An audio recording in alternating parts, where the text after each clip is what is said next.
The title of today's video is Church-State Separation.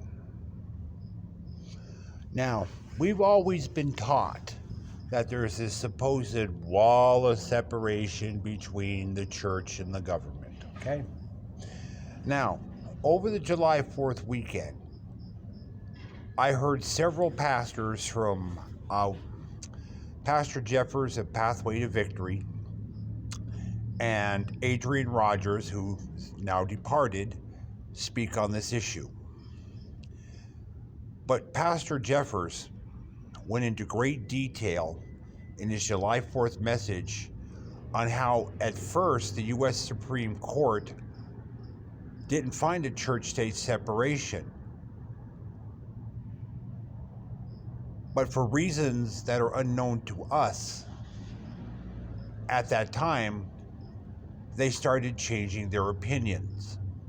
And so, in the 1980s, they eventually kicked, the Ten Commandments out of school, because there was some absurd excuse that the kids might learn something. Okay? Now, if they had kept the Ten Commandments in school, what would American society look like today? That's an interesting question. Because, the Ten Commandments, thou shalt not steal, thou shalt not murder, covet thy neighbor's wife, etc. Now, you think your kids were growing up, learning the Ten Commandments in school, do you think our society would be different today? You can make a good case for it. But unfortunately, our history wasn't written that way.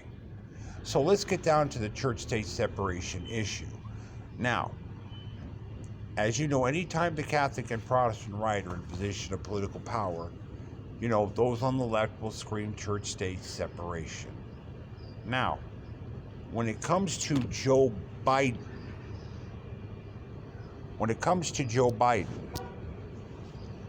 him being a liberal Catholic, where's the church-state separation for him? Oh, it's not mentioned. So the Catholic and Protestant left don't have a wall.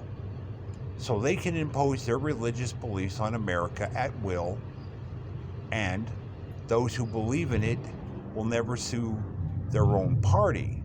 So there is no wall for the Catholic and Protestant left. It never has been there.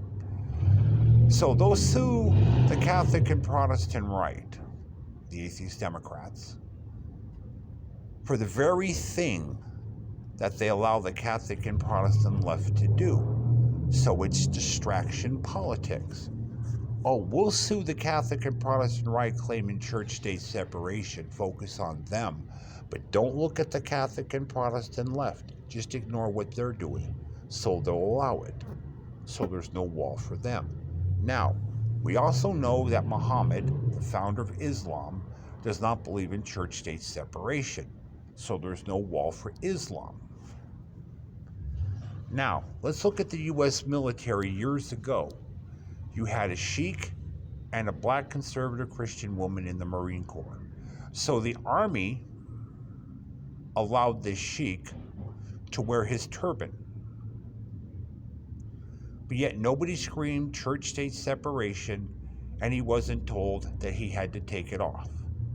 But yet a black conservative Christian woman in the Marine Corps has a Bible verse on her computer, and she's told by a liberal officer to take it off. She demanded her religious freedom, but she didn't get it, and she got kicked out of the military, although she was black. She later sued for racism. I don't know how that turned out. So it goes to show that the military has a double standard. A black conservative Christian woman gets kicked out of the Marine Corps, but a sheik gets to keep his turban and gets to keep his religious freedom. So clearly the military has a double standard. And as I said earlier, it also goes to show that there are multiple standards when it comes to the Catholic and Protestant left, Hindus and Sheiks. So where's this wall of separation that's supposed to exist? Yet Joe Biden sits up there and he imposes his religious beliefs on America all day long, and those screaming church-state separation don't say one word about him. Just like with Barack Obama. Nobody said church-state separation on Barack Obama either, whether he was a Christian, Muslim, or Catholic. But in the end, he still imposed his religious beliefs on America. And nobody sued him over church-state separation. So when you have multiple standards, then there is no standard at all. But what it proves again is that the wall of separation is only for the Catholic and Protestant right only. That no other wall exists for anybody else. This is the fallacy of church-state separation and why it does not exist. Now, you think about it. If the original court case had been decided the other way around, and the Bible was still being taught in school, and kids were still praying, what do you think America would look like today? We'll never know. So thank you for listening. And of course, you know what to do. You know, if you want to subscribe to this video, fine. If you want to subscribe to my channel, go ahead. Thumbs up, thumbs down, you know, the routine. Comments, the routine. But let's just remember something.